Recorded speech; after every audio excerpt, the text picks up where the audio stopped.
Bismillahirrahmanirrahim. Assalamualaikum warahmatullahi wabarakatuh. Nama saya Akhirul Mustaqbal, NIM 19210084, ingin menjawab penugasan UTS dari Fikih Muamalah. Yang pertama, rukun akad. Nah, rukun akad ini ada 4. Yang pertama itu akid atau orang yang berakad.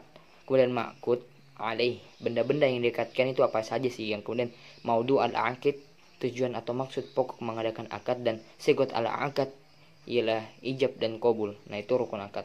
Kemudian syarat-syaratnya apa saja yang terjadinya akad ada 2 macam. Yang pertama, syarat-syarat yang bersifat umum, yaitu syarat-syarat yang wajib sempurna wujudnya dalam berbagai akad.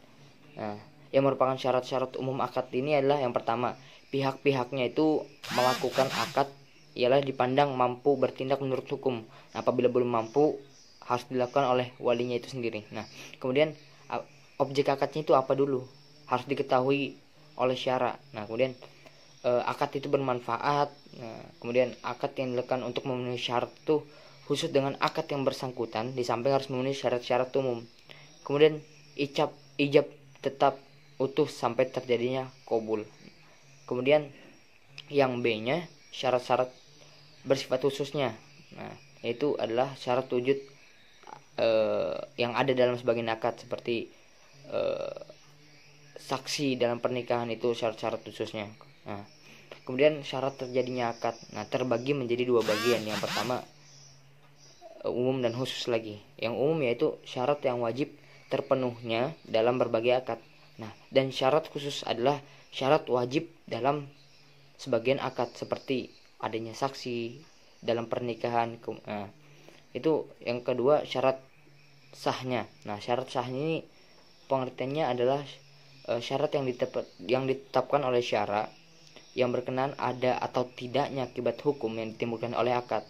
Nah, apabila tidak terpenuhi maka akan menjadi fasid atau rusak. Kemudian syarat luzum. Nah, apa sih? Merupakan syarat yang ditetapkan oleh syara yang berkenaan dengan kepastian sebuah akad. Nah, di mana akad yang menimbulkan unsur khiyar, kemudian maka akad tersebut merupakan akad yang belum pasti dan masing-masing pihak yang berakad berhak melangsungkannya. Nah, kemudian yang terakhir syaratnya adalah syarat nafs atau syarat pelaksanaan akad. Nah, kemudian dalam syarat ini ada 2 bagian. Yang pertama, kepemilikan. Objek akad adalah benar-benar memiliki orang-orang yang melakukan akad. Kedua yaitu objeknya. Kemudian tidak memenuhi syarat yang tidak sah atau tidak memenuhi rukun batal. Kemudian yang C, penjual memberitahukan harga modal jualnya. Dengan dasar jual beli ini, jenis jual beli tersebut terbagi menjadi 3. Nah, yang pertama jual beli murabahah, yaitu jual beli dengan modal dan keuntungan yang diketahui. Kemudian wadi'ah, yakni jual dengan harga di bawah modal dan jumlah kerugian yang diketahui. Kemudian jual beli tauliyah, yakni menjual barang dalam harga modal tanpa keuntungan ataupun kerugian. Nah, kemudian jual beli berdasarkan pertukarannya secara umum ada 4. Nah, yang pertama jual beli muqayyadah atau barter. Nah, apa sih jual barter itu? Yaitu jual beli dengan cara menukar barang dengan barang, seperti menukar baju dengan sepatu ataupun celana. Kemudian jual beli salam atau pesanan, yaitu jual beli dengan cara menyerahkan terlebih dahulu uang muka, kemudian barangnya diantar belakangan. Kemudian jual beli alat penukar, yaitu jual beli barang yang biasa dipakai sebagai alat penukar dengan alat penukar lain, contoh seperti uang perak dengan uang emas. Nah, itu. Kemudian jual beli mutlak, yaitu jual beli barang dengan sesuatu yang telah disepakati dengan alat tukaran seperti uang, duit.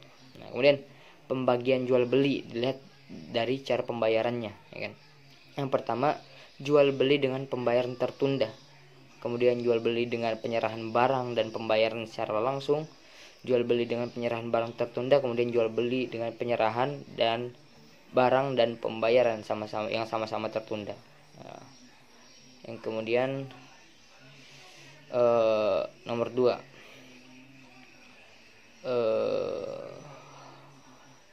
kemudian menjawab soal nomor kedua, jelaskan hukum dan argumentasi dan penyelesaian dari kasus berikut. Yang pertama, yang A, dalam akad jual beli ternyata penjual belum memiliki barang yang ditransaksikan. Kemudian yang kedua, dalam akad istisna salah satu pihak meminta agar ditetapkan khiyar syarat. Kemudian dalam transaksi falas internasional dibutuhkan minimum 2 hari kerja agar dana tersebut diterima, yang kemudian jelaskan aplikasi akad murabahah dalam keuangan kontemporer. Nah, kemudian menjawab yang pertama seperti ini, tidak diperbolehkannya menjual berbagai macam seperti motor, baik secara tunai maupun kredit, secara berangsur maupun tidak, kecuali pemilik barang tersebut menguasai penuh dan menerimanya secara mutlak. Nah, yakni pembeli pertama itu telah menerima barang tersebut, menguasai, dan haknya sudah pindah kepada miliknya. Namun sekedar memperoleh surat-surat pemeriksaan yang tidak dianggap sebagai jual beli sebelum adanya penguasaan dan pemilikan barang itu secara sempurna. Berdasarkan yang tadi, menjual motor tersebut dengan surat-surat sebelum adanya penerimaan barang dan penguasaannya secara penuh, maka dianggap sebagai jual beli yang tidak sah dan diharamkan untuk melakukannya serta harus dibatalkan. Nah, namun sedang pembayarannya yang dikembalikan kepada yang berhak dan tidak dihalalkan untuk mendapatkan hasil penjualannya kecuali dengan mengadakan akad baru setelah barang seperti motor tadi tersebut itu menjadi milik secara penuh. Nah, kemudian yang B, jika kita memperhatikan pengertian di atas, nah tujuan dan maksud di syariatkannya khiyar ini apa sih, ya kan? Khiyar syarat, maka dapat dipahami bahwa khiyar syarat ini dan garansi ini memiliki perbedaan yang cukup mendasar, sekalipun dalam hal tertentu memiliki sisi kesamaan. Nah, kemudian perbedaan mendasar yang pertama, bahwa khiyar syarat ini merupakan suatu transaksi antara penjual dan pembeli yang dapat menyebabkan terjadinya pembatalan transaksi jual beli sesuai dengan kesepakatan antara kedua belah pihak. Nah, sedangkan garansi umumnya merupakan salah satu bentuk pelayanan pihak penjual untuk menjamin kualitas barang, di mana selama waktu itu yang telah ditentukan penjual memberikan perawatan terhadap barang yang telah dijual jika terjadi sesuatu, baik menyangkut itu perawatan maupun kerusakan, dan tidak berakibat pada pembatalan transaksi jual beli.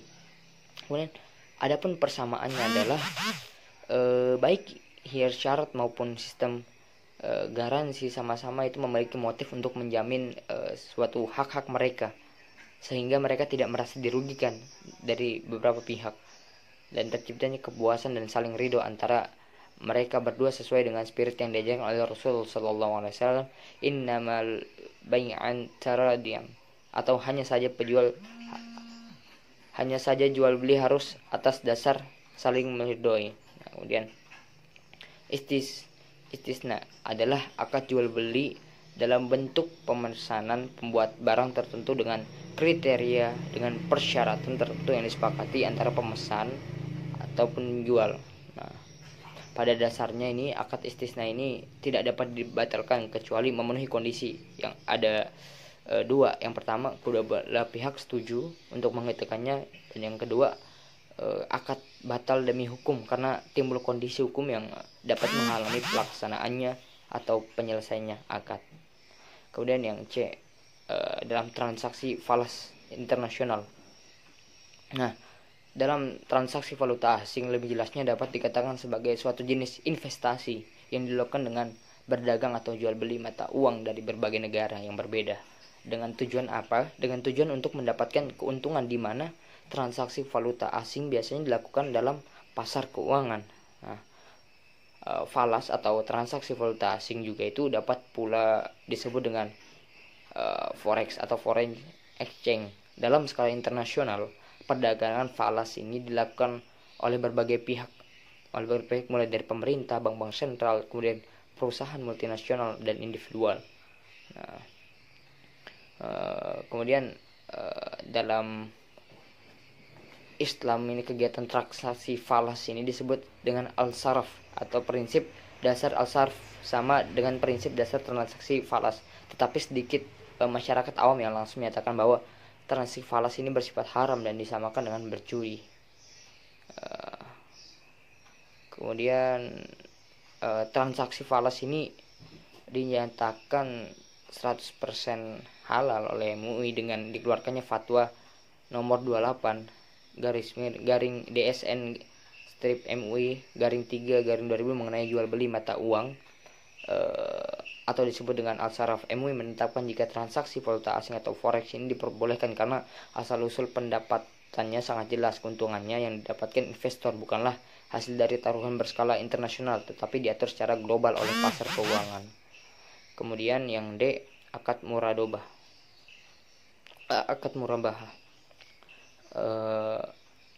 Dalam hukum Islam, transaksi jual beli ini secara modal diperbolehkan dengan sistem perniagaan yang berlaku dengan suka sama suka atau adil.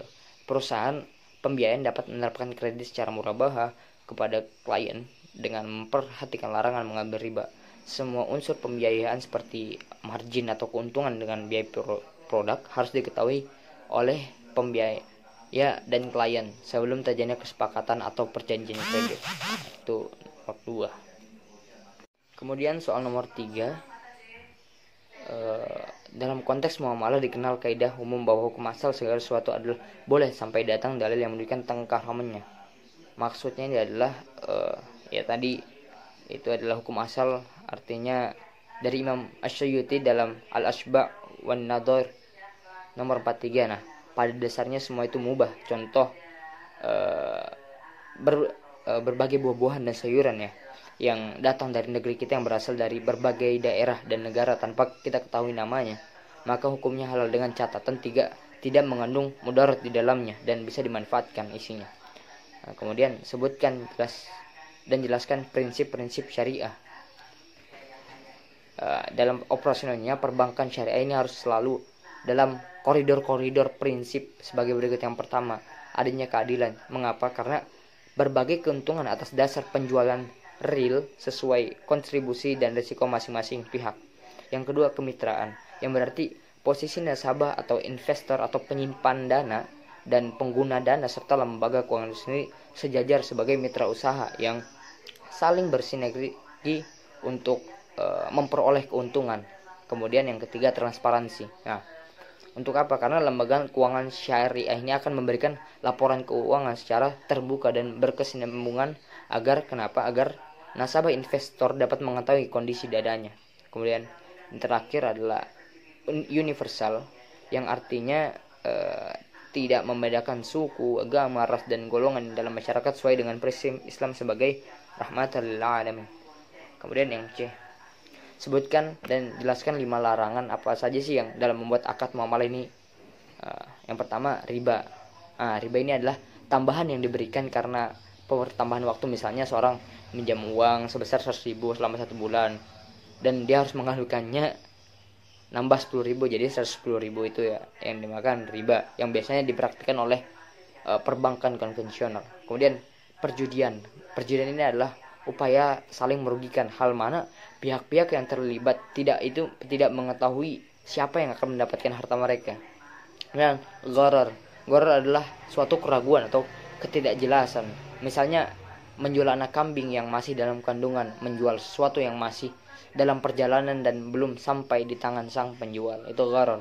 Baru ihtikar adalah membeli barang dengan bertujuan untuk menimbunnya dan akan dijual ketika harganya tinggi, seperti apa ya, bensin cair mungkin ya. Kemudian maisir, suatu transaksi yang dilakukan oleh dua pihak untuk kepemilikan suatu benda atau jasa yang menguntungkan salah satu pihak dan merugikan pihak lain dengan cara mengaitkan transaksi tersebut dengan suatu tindakan atau kejadian tertentu. Itu soal nomor 3 dan jawabannya. Kemudian untuk soal nomor 4, jelaskan apa yang dimaksud dengan khiyar. Pertama, secara bahasa khiyar ini artinya memilih, menyisihkan dan menyaring. Namun secara istilah adalah menentukan yang terbaik dari dua hal untuk dijadikan orientasi. Khiyar juga bisa disebut dengan hak untuk memilih, sedangkan menurut istilah ulama fikih, khiyar artinya hak yang dimiliki seorang yang melakukan perjanjian usaha ataupun jual beli untuk memilih meneruskan perjanjian tersebut atau tidak. Yang kedua, sebutkan jelas macam-macam khiyar. Macam-macam khiyar ada 4. Yang pertama, khiyar ta'in, yaitu hak memilih dalam akad jual beli yang objeknya berupa banyak, tetapi yang sebenarnya akan menjadi objek hanya salah satu, dan oleh penjual pembeli diperbolehkan memilih mana yang disenangi. Hak pembeli menentukan pilihan salah satu barang disebut khiyar ta'in. Kemudian khiyar syarat adalah hak memilih yang disepakati oleh penjual dan pembeli dalam jangka waktu tertentu.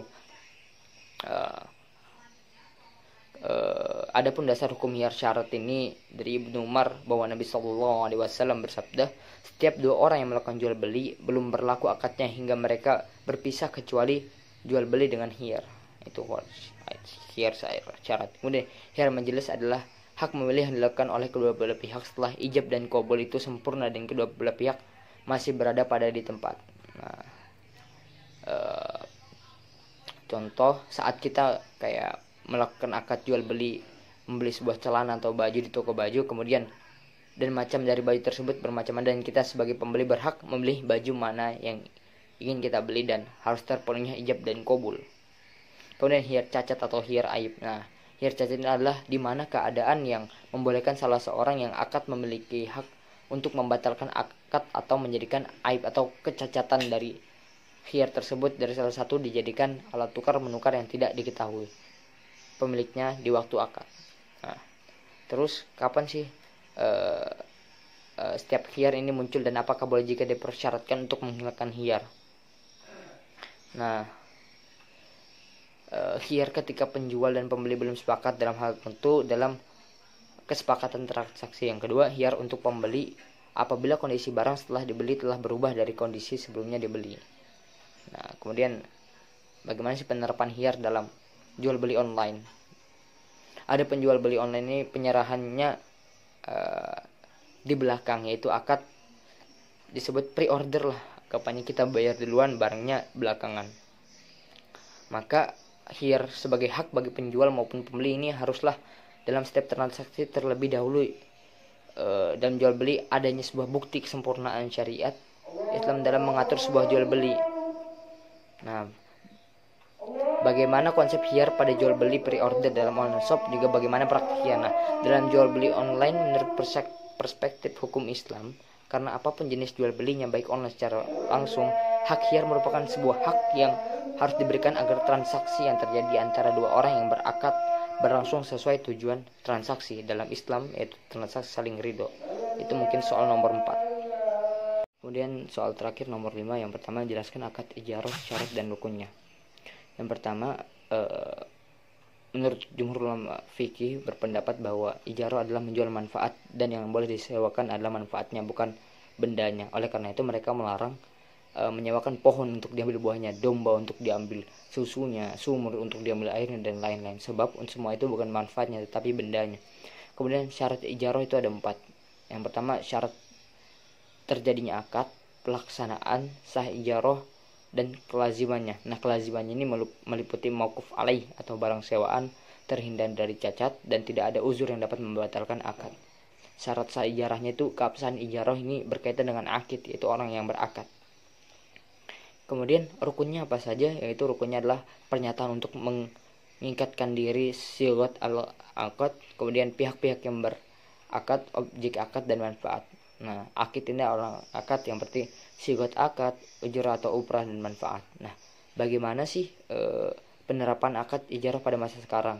Nah, yang pertama, perkembangan produk-produk syariah di bidang lembaga keuangan ini semakin marak pada masa sekarang yang tidak terkecuali dengan pegadaian. Nah, pegadaian ini tidak lagi tertuju pada pegadaian konvensional, namun pada masa sekarang ini pegadaian pun sudah mengeluarkan produk berbasis syariah. Dalam kegiatan operasional pegadaian syariah menggunakan 2 akad. Yang pertama, akad ran. Apa sih akad ran ini? Singkatnya adalah menahan harta si milik peminjam sebagai jaminan atas pinjaman yang diterimanya. Kemudian akad ijarah yaitu akad pemindahan hak guna atas barang dan atau jasa melalui pembayaran upaya sewa tanpa harus diikuti dengan pemindahan kepemilikan atas barangnya sendiri. Kemudian penerapan akad ijarah muntahiyah bitamlik dengan memberikan contoh dan ilustrasinya. Penerapannya ini adalah merupakan bentuk lain dari ijarah di mana persewaan diikuti oleh kepemilikan barang oleh nasabah. Nah, ijarah jenis ini pada saat sekarang dikenal dengan ijarah muntahiyah bitamlik. Kemudian ada seorang yang ingin menjual rumah seharga contoh ya, 50 juta ya. Kemudian ada seorang pembeli yang lain yang ingin membeli rumah tersebut dengan meminta bantuan bank, contoh Bank BRI ya, memberikan pembiayaan. Maka Bank BRI ini dapat menawarkan kepada pembeli untuk bekerja sama dengan akad. Nah, maka kontrak yang pertama dilakukan adalah Bank BRI ini harus membeli rumah kepada penjual rumah dengan harga 50 juta tadi, dan akan kontrak yang kedua yaitu Bank BRI menyewakan rumah adat kepada pembeli B. Misalnya misalkan biaya sewa disepakati sebesar 1.000 per bulan selama 10 tahun, maka pembeli B akan mengeluarkan uang sampai 10 tahun. Bagaimana jika seorang penyewa telah membayar uang sewa tempat selama 1 tahun, akan tapi setelah 2 bulan ternyata sudah berhenti, apakah dia bisa mendapatkan sisa uang kembalinya? Mungkin cukup sekian dari saya, Akhirul Mustakbal 19210004. Terima kasih. Wassalamualaikum warahmatullahi wabarakatuh.